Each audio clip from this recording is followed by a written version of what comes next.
I would like to welcome you to our annual general meeting. My name's Nelson. I'll be your MC today, and I'm a part of the South Africa Council and the Board of Directors. And we're on Facebook as well. And welcome everyone on Facebook to watch us live on Facebook. And I'd like to introduce you to Victor, our board president.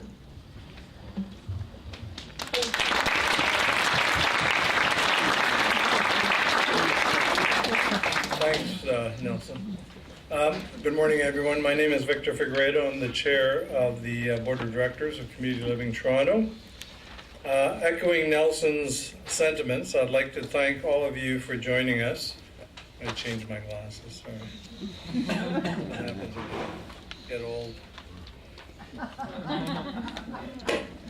Let me start again. I'd like to thank you all for joining us and to acknowledge many of the friends and partners we have with us today. Joining us in the theater this morning, we have members of the Self Advocates Council and individuals and families supported by Community Living Toronto.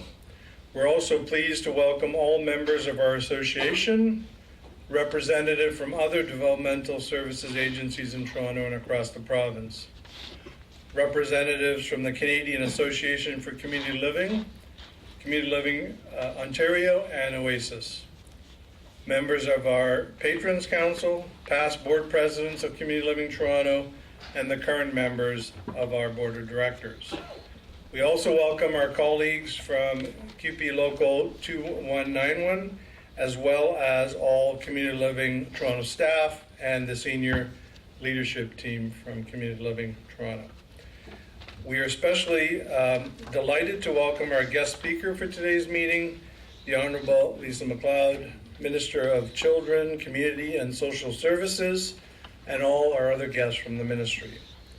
Before we start the meeting, I would first like to extend our apologies to everyone for the lack of accessibility to the gallery for this morning's breakfast.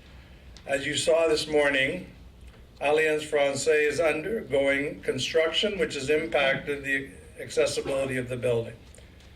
Accessibility is always at the top of mind for us at Community Living Toronto, so we regret that this happened during our annual general meeting.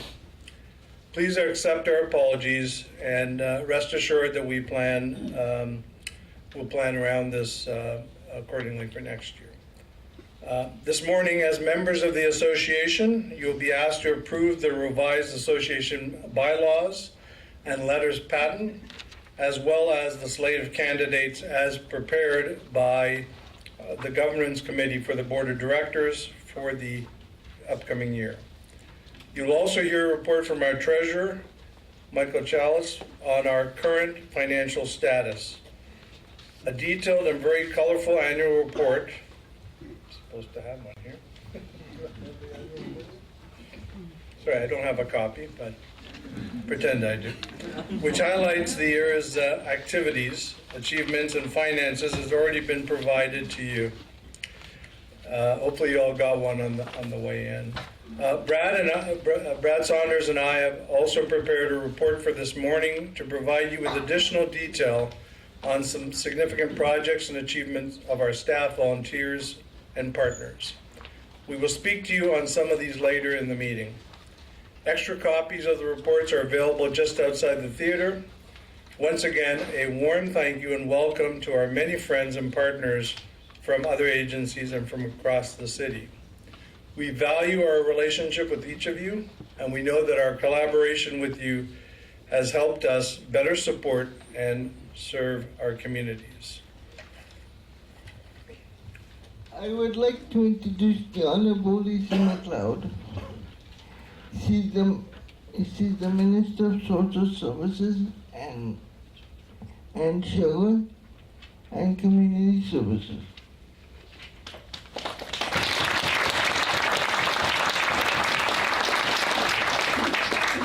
Just by way of introduction, Lisa MacLeod is the Sorry, Lisa. I was only following the script. Lisa is the minister, as Nelson mentioned, Lisa is the Minister of Children, Community and Social Services with responsibilities for women's issues, immigration, and poverty reduction. A native of New Glasgow, Nova Scotia, Lisa attended St. Francis Xavier University, where she obtained a BA honors degree and completed master's level coursework in strategic intelligence at the American Military University in Virginia. As an opposition member, elected in 2006, 2007, 2011, and 2014, Lisa was able to receive all-party support on numerous occasions for important initiatives such as making Queen's Park family-friendly, Rowan's Law, that's Canada's first concussion legislation, Lebanese Heritage Month, and Trans Remembrance. As a supporter of Equal Voice for many years, Lisa was instrumental in the groundbreaking Daughters of the Vote initiative, which brought 338 young women to Parliament Hill during Canada's 150th anniversary. For that work, she was awarded the 2018 Eve Award for the advancement of women in politics alongside Prime Minister Justin Trudeau. Let me welcome once again.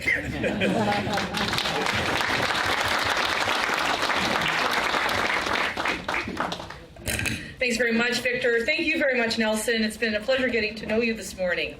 It's really wonderful to be here and to celebrate your annual general meeting. And it's my understanding that this is your 70th anniversary. So congratulations for that and on that important milestone. I'm delighted to be here today. So many of my cabinet colleagues speak so highly of community living.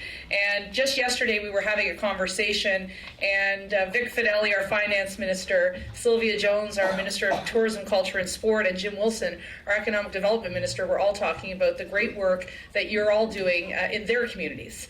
And so I would like to congratulate not only all of you here from the City of Toronto, but right across Ontario. You're making a difference to the lives of so many people. So please know that the work that you do is vital, and it is extremely valued by your new government. I also recognize your work in supporting people with developmental disabilities.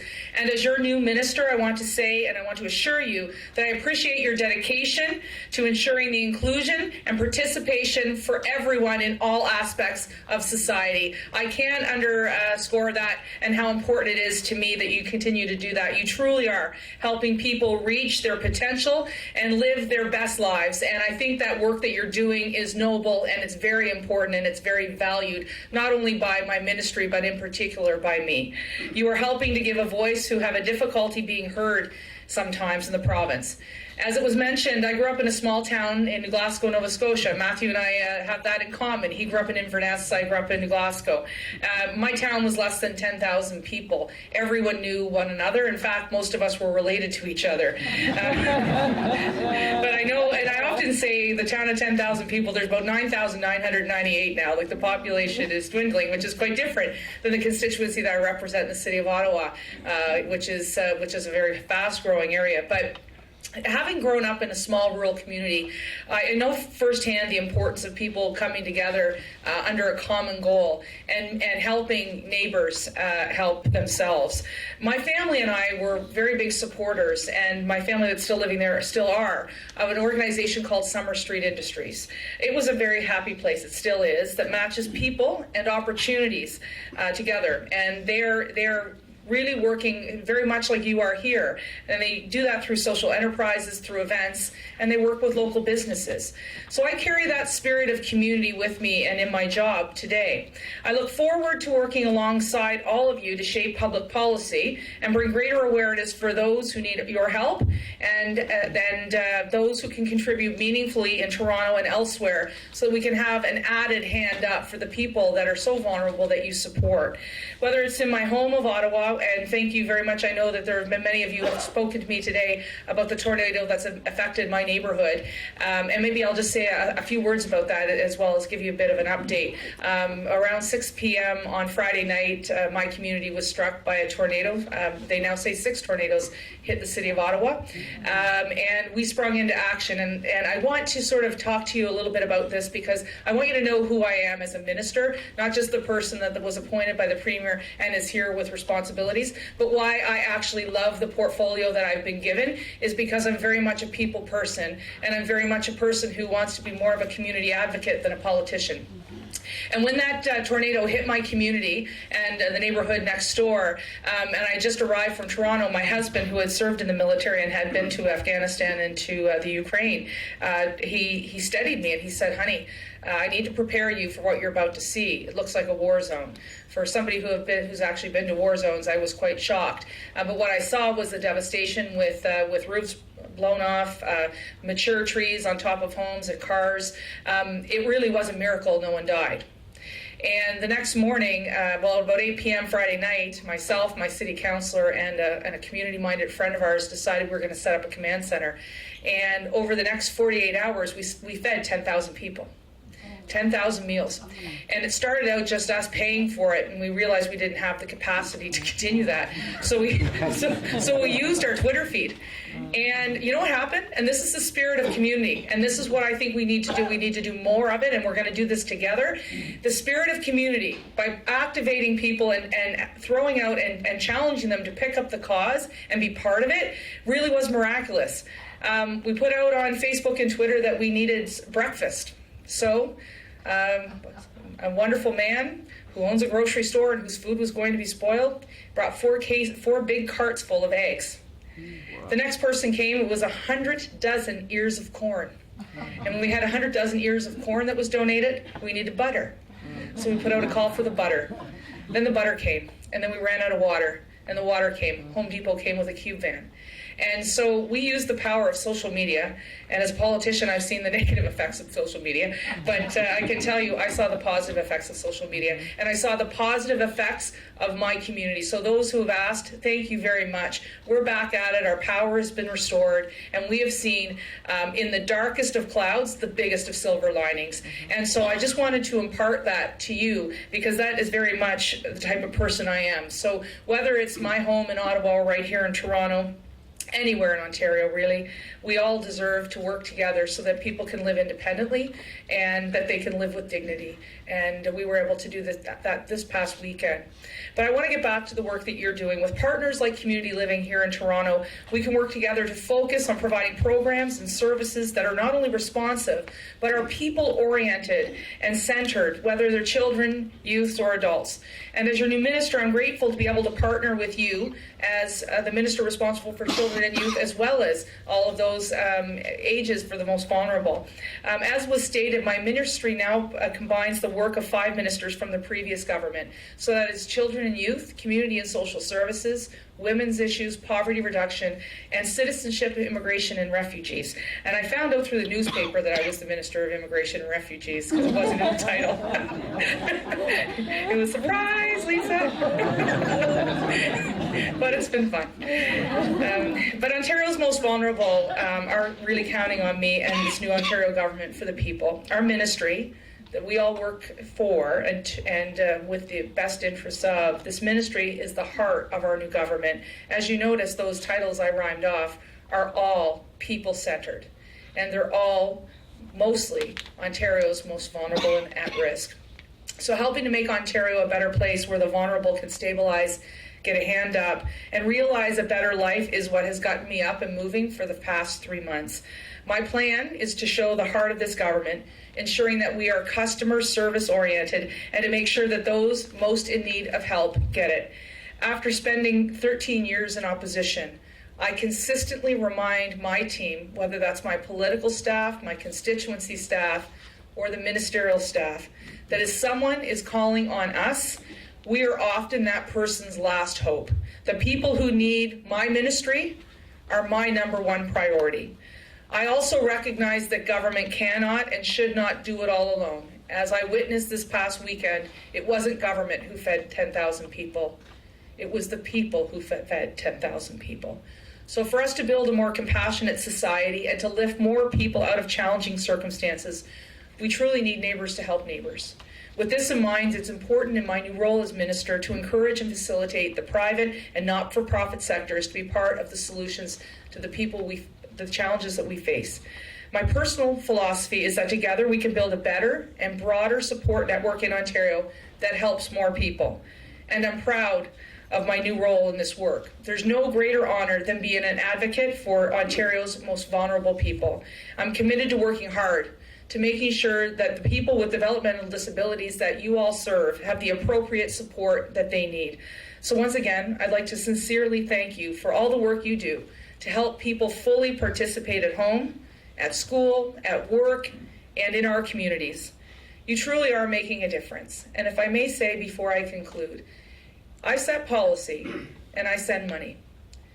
But the work that you do to spend that money and to support the people is incredibly important. So to all of you in this room, you are my eyes and you are my ears on the ground.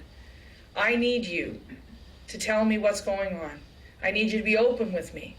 I need you so that we can fix the challenges that we all face. So thank you very much, and I look forward to collaborating with you in the days ahead. Thanks.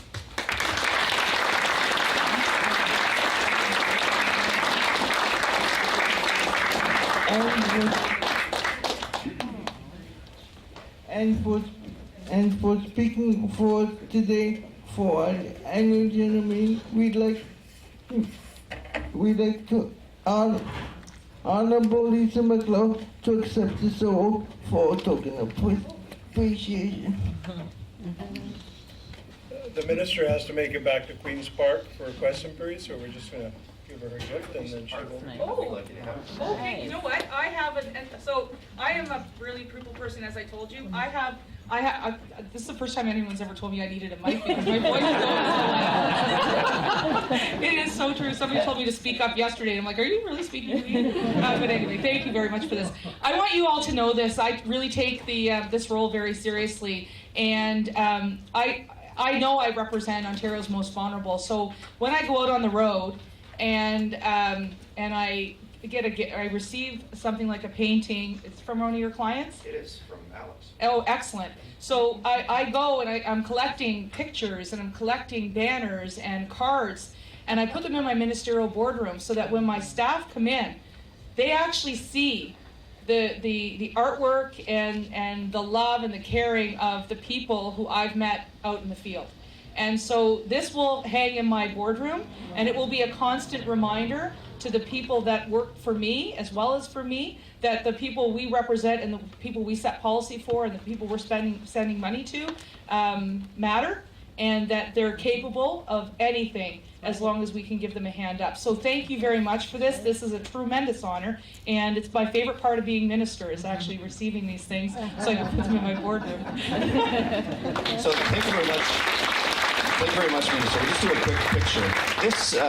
This piece of art, there's a description of the artist on the back, who's connected with one of our programs in Etobicoke. And Alex, his parents are actually here this morning, so I didn't realize that until now. Right? You can wave. Just in the back there. So we're happy to have you. Thank you for joining us. I know you've got to run out to question periods, so we won't...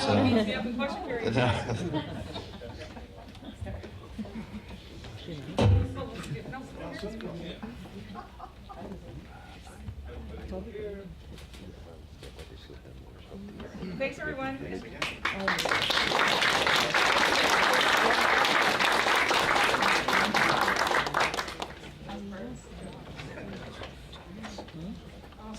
Bye, everybody. Have fun.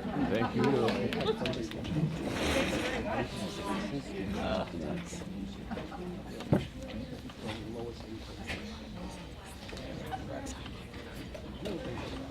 Just to reiterate, we want to thank the minister for joining us today. So she had to get back to the question period.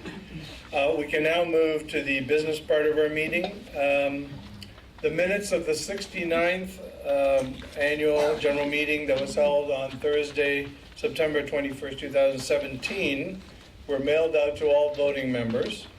I would now ask for a motion to approve these minutes. Would the mover and seconder please stand and state your name clearly for the record? And here's the motion. It is recommended that the minutes of the 69th Annual General Meeting of Thursday, September 21st, 2017 be approved. Do I have anybody to move that? Could you state your name?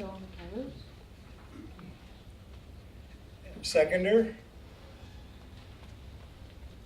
Amen, Pauline Murray. Any discussion from anyone? Those in favor, if you can raise your cards. Anyone opposed? I think the motion is carried. I would now like to ask Nick McRae, the chair of our governance committee, to come forward and present his report from that committee.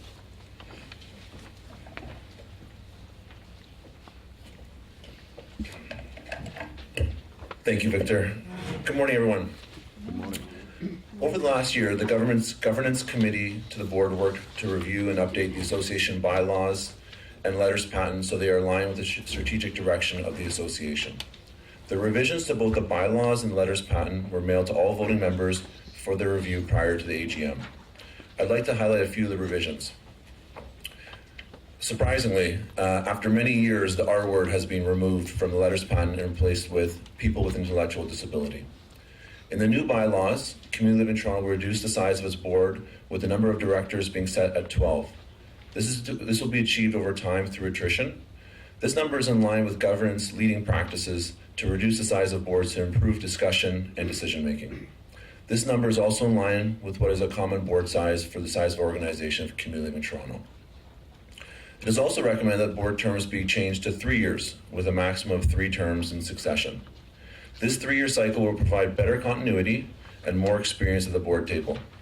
The transition to 3-year terms will be implemented over time as terms come up for renewal.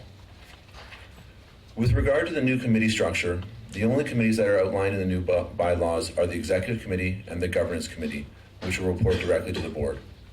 All other committees will be overseen by Community Living Toronto leadership and will report to management due to their operational nature.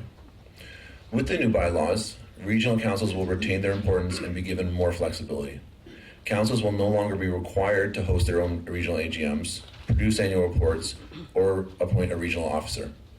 This will provide more flexibilities for councils to work with their regional membership coordinators and regional executive directors to establish a structure and meeting schedule that is customized to the needs of that region.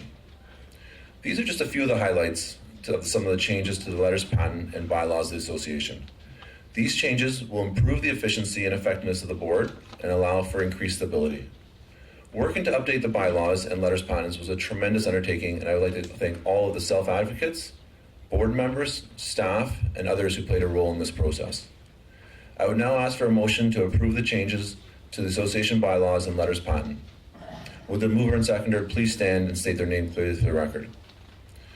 I'll read the motion. It is recommended that the revised bylaws and letters patent be approved.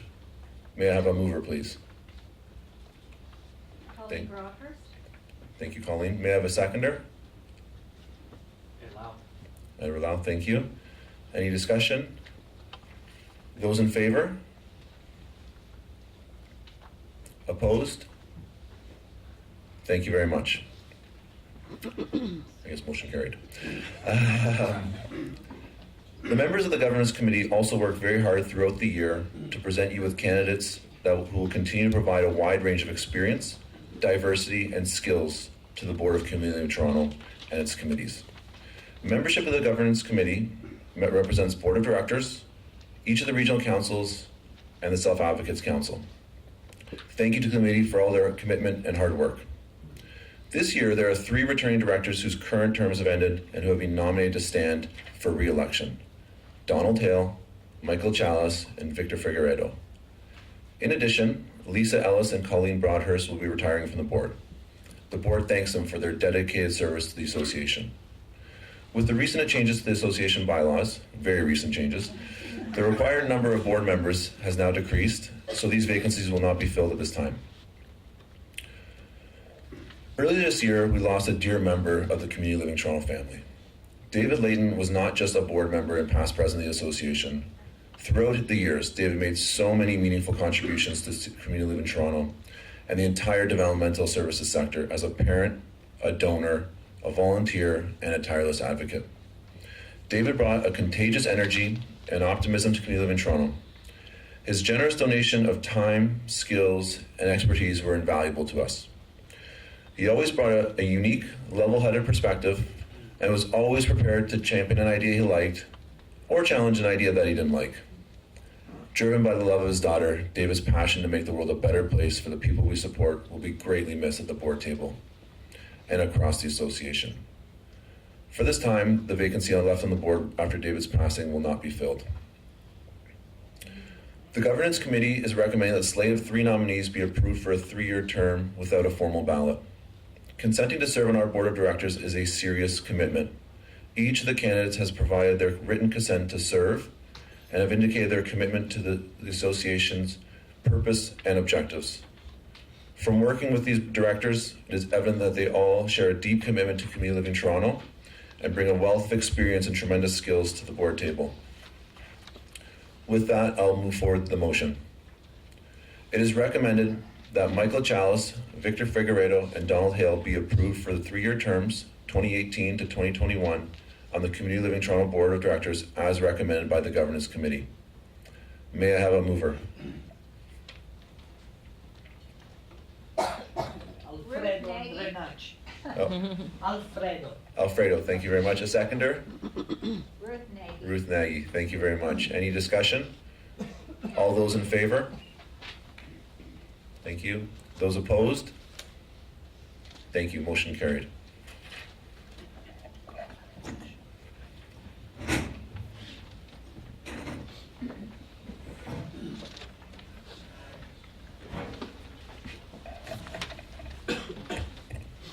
Nick, on behalf of the members of Community Living Toronto, I'd like to thank the members of the Governance Committee for their efforts in recruiting such a group of talented and skilled individuals who are committed to the work of the association.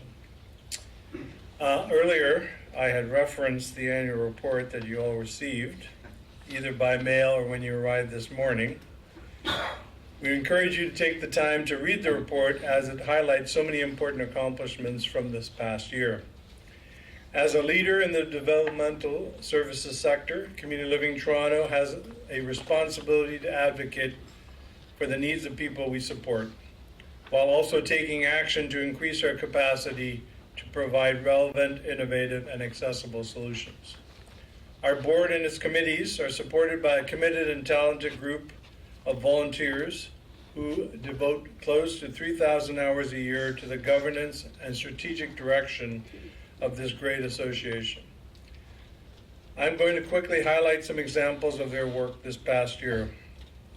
First, as you have all seen or heard by now, Community Living Toronto refreshed their mission, vision, and values this year to reflect societal changes and the strategic priorities of the association. Through broad stakeholder consultations over several months, our new mission, vision, and values took shape. We are all very proud to be able to share the finished product with you. Community Living's vision is that we all live in a society where everyone belongs, a society where everyone is valued. To this end, our mission is to foster inclusive communities by supporting the rights and choices of people with an intellectual disability. The work that we do to reach our vision is rooted in our 3 core values. They're inherent in everything we do, and they are community, choice, and integrity. Thank you to everyone who helped to bring our new mission, vision, and values to life. In keeping with changes we made 2 years ago, our community partner and Employer of the Year awards, which I think used to be awarded at the AGMs, will be awarded outside of our AGM and given to the recipients as at their workplace or at the employer's company. This allows the recipient to celebrate together with their staff, teammates, and partners. Calls for nominations for both these important awards are going to go out this fall. and will be awarded shortly after. We look forward to meeting the recipients and celebrating with them. Along with our Toronto sector partners, we are continuing to advocate for affordable housing options for people with an intellectual disability that are inclusive and accessible. We are working in partnership with various developers and Create Toronto, formerly Build Toronto, to access new housing opportunities that maximize semi-independent and supported living options. Community Living Toronto is also set to host what I am sure will be another hugely successful Community Rocks event on October 10th, 2018, with nearly 1,400 people in attendance in 2016 and nearly $300,000 raised. We certainly are looking forward to this year's disco theme event at the Queen Elizabeth Theatre on the CNE grounds. So break out your disco attire, get it ready. Before ending my remarks, I'd like to highlight that the committees of our board are a vital part of the Community Living Toronto movement. Their membership includes a dedicated group of volunteers, family, and community members. I want to acknowledge their combined tenacity, passion, and commitment to the mission and vision of Community Living Toronto. And now I'd like to turn it over to Brad Saunders, the CEO of Community Living Toronto, to say a few words about some strategic service and program directions.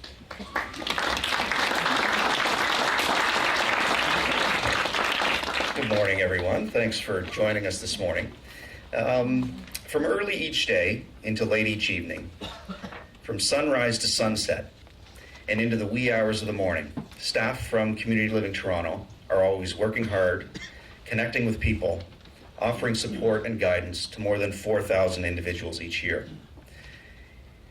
In addition to that, volunteers from across the city of Toronto take time away from their families, their jobs, and their hobbies to develop relationships, provide advice, lend their skills and expertise, and networks to support us in achieving our vision for a society where everyone belongs, a society where everyone is valued. To all of our staff and volunteers, I would like to say thank you and good work. Our annual report theme this year is Challenges, Strategy, and Change. It reflects the strength and resilience of Community Living Toronto in this uncertain climate and during a time of evolving needs and changing expectations. I would like to take a few minutes to just reflect on some accomplishments that we've made together over the past year.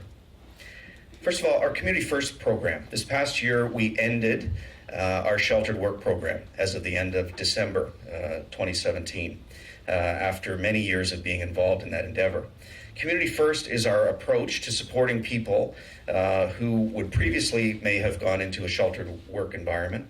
And it provides activities and opportunities for people to be supported in their communities and at centers across the city that are aligned with their goals and interests. The United Way of Greater Toronto Area is a key partner, and this year we continued to build our capacity to support fighting poverty in all its forms, which is their mission. Poverty is a central issue for many of the people with an intellectual disability, and they rely on their family, governments, and community. This past year, we brought on a housing facilitator and an educational liaison through United Way funding to support these vital issues and make a difference in everyday life. Over the next year, we will continue to engage our membership and volunteers, our over 1,000 volunteers that we have across the organization, to better meet the needs of those in our communities. Housing. Affordable and accessible housing in Toronto is a major barrier to independence and inclusion. Building on the success of housing projects at Dan Leckie Way and in the West Donlands, we continue to play a lead role in fostering partnerships with developers across Toronto and in rallying other agencies to take advantage of these as well. A couple of weeks ago, we participated in a press conference at 200 Madison, which is just up the street here at DuPont and Spadina, with Minister Duclos, who's the Federal Minister of Families, Children and Social Development, and MP Adam Vaughan. Beginning next summer, 28 individuals with an intellectual disability will call 200 Madison their home. We also have several other projects coming, so stay tuned. A decade ago, the expert volunteers of our real estate committee, a number of whom are here today, gave us some advice, advised us to wait for the timing to be right to consider the development of our Lawson property in Scarborough, which is just about 5 acres, sort of kitty corner to Scarborough Town Centre. Well, 10 years has passed, and the timing is right.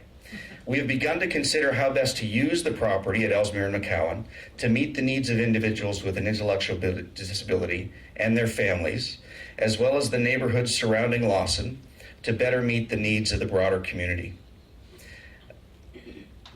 The holistic model of care. For many years, we have worked hard to support children and adults with complex needs in an urban environment.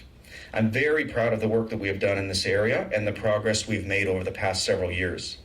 The outcomes for many individuals have been significant, and we've developed and continue to develop the skill and competence in this area that will benefit many of those who are most in need. Finally, Shadow Lake. For 50 years, Shadow Lake has been a summer vacation highlight for many people. This past year, we took steps to make sure that the program will be around and continue to thrive for the next 50. Changes were made and lessons were learned. One important lesson we learned was how important the summer program is to guests and donors alike.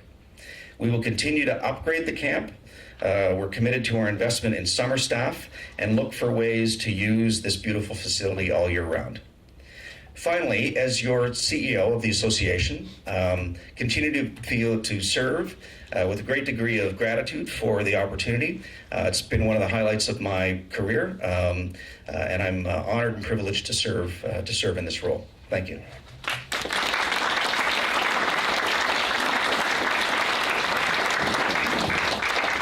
Now I would like to introduce Chris Beasley to make a special presentation for all of us.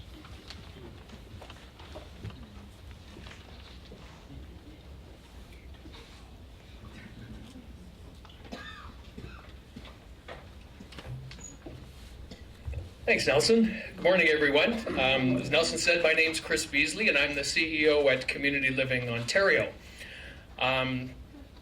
It's great to be home. This is my local association, so yeah, thanks. I even got one of the voting cards, so I'm a real member. It's my honor today to bring greetings and congratulations from the board and the staff of Community Living Ontario on the occasion of your 70th anniversary. 70 years is a huge milestone, not only because it's a heck of a long time, but this 70th milestone marks the beginning of the community living movement in Ontario. And so Toronto, and I know there's always controversy around Toronto and Kirkland Lake being the first associations. Both were 1948, so let's put it that way, right? And it is a huge milestone. I think to paraphrase the minister's remarks this morning, community living embodies the spirit of community. We're about neighbors helping neighbors. And nowhere is that better reflected than in the community living movement and right here at Community Living Toronto. So as I said, it's home for me.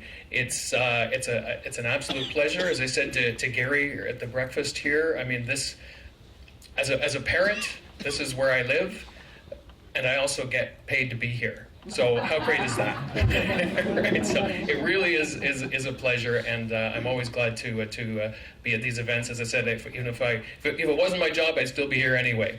So if I could just maybe get Victor up here, and I can present this certificate that says Community Living Ontario proudly recognizes the achievements of Community Living Toronto on their 70th anniversary of service to their community, and it's signed by both myself and our board president, Jim McNamara. So congratulations, everyone.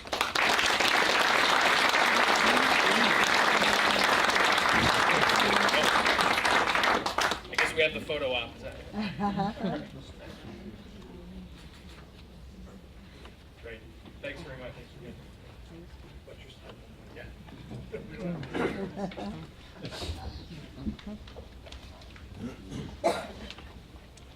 Now I would like to introduce to you Michael Chellis. He's going to give us a financial report.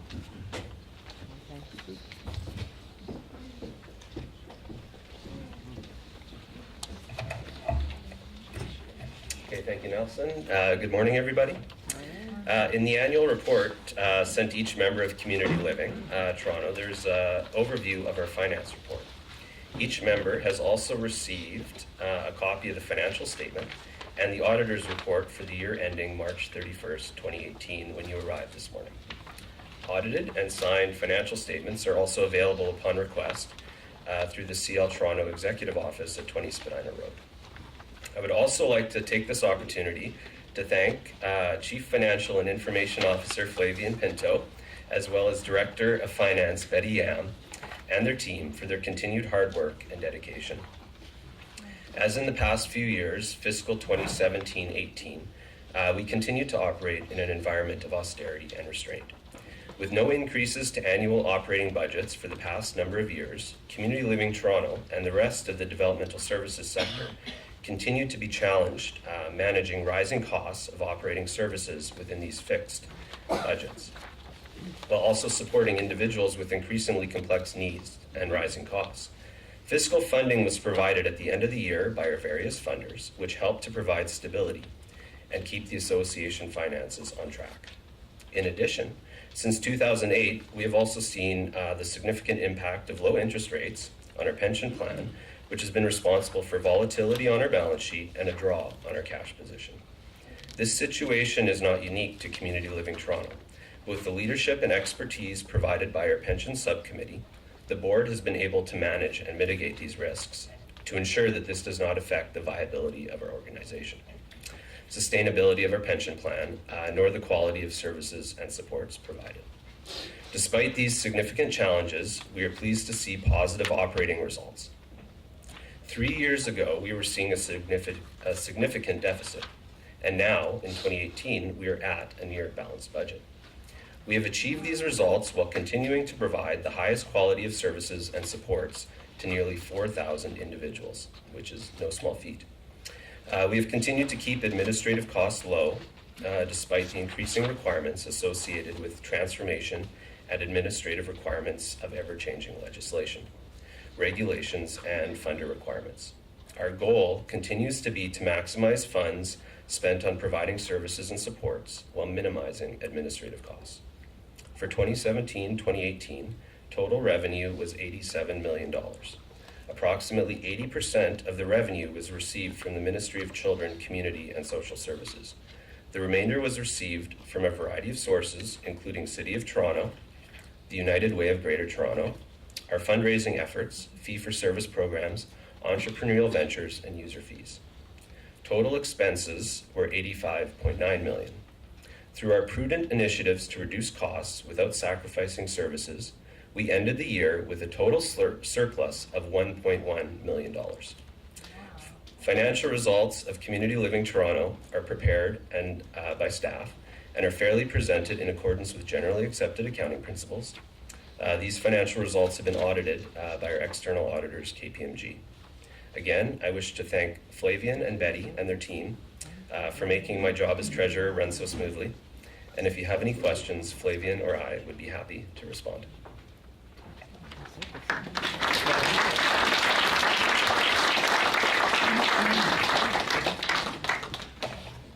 Michael, on behalf of the members of Community Living Toronto, I'd like to thank you for your report.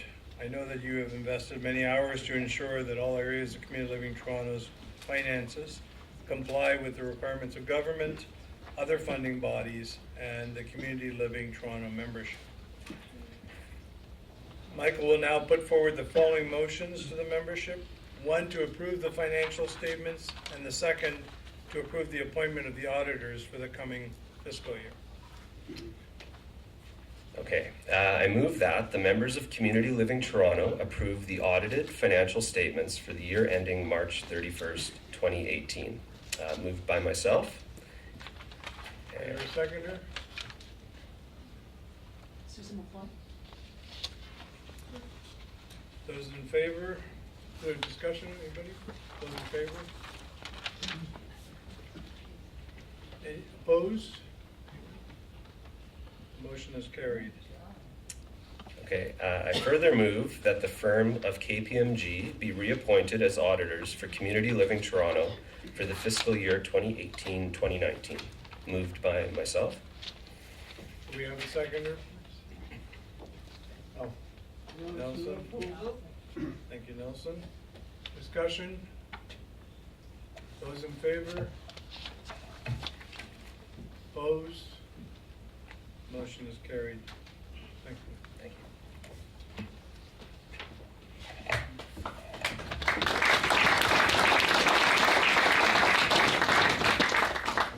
During the past year, your board of directors convened 9 times. We believe that the business conducted and decisions made during these meetings were completed in the best interests of the association and its members. If you wish to examine the official signed minutes of the board of directors meetings, they're available through the executive office at 20 Spadina Road, just next door. I will now ask for a motion that the actions of the Board of Directors of Community Living Toronto for the year 2017-2018 be approved. May I get somebody to move that motion? Seconder? Discussion? Any? All those in favor? Opposed? The motion is carried. Thank you all.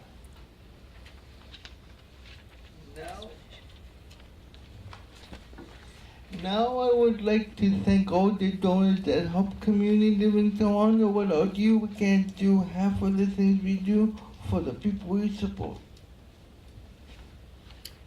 In addition, we would like to recognize 2 directors who are retiring from our board this year, one of whom could not be with us this morning. Colleen Broadhurst and Lisa Ellis have used their significant knowledge and talents to assist in community living's work over the past number of years.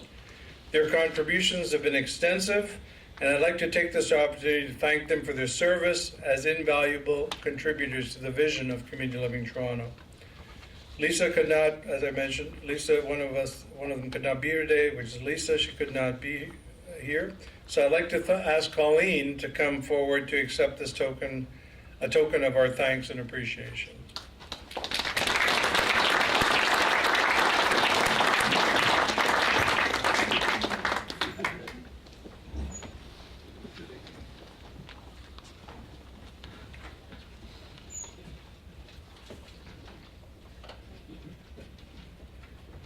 Let me get in front of this thing. Okay.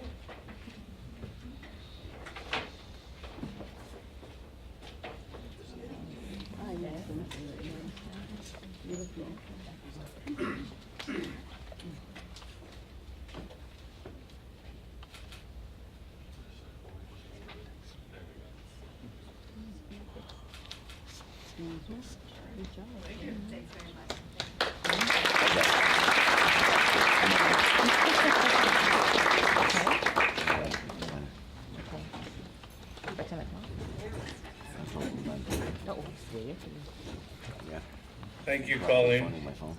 That was very graceful, by the way.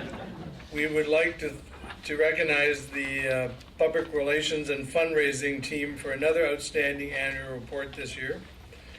Please join me in congratulating them, as well as the staff in the Executive Office, for coordinating a successful general meeting. And of course, thank you.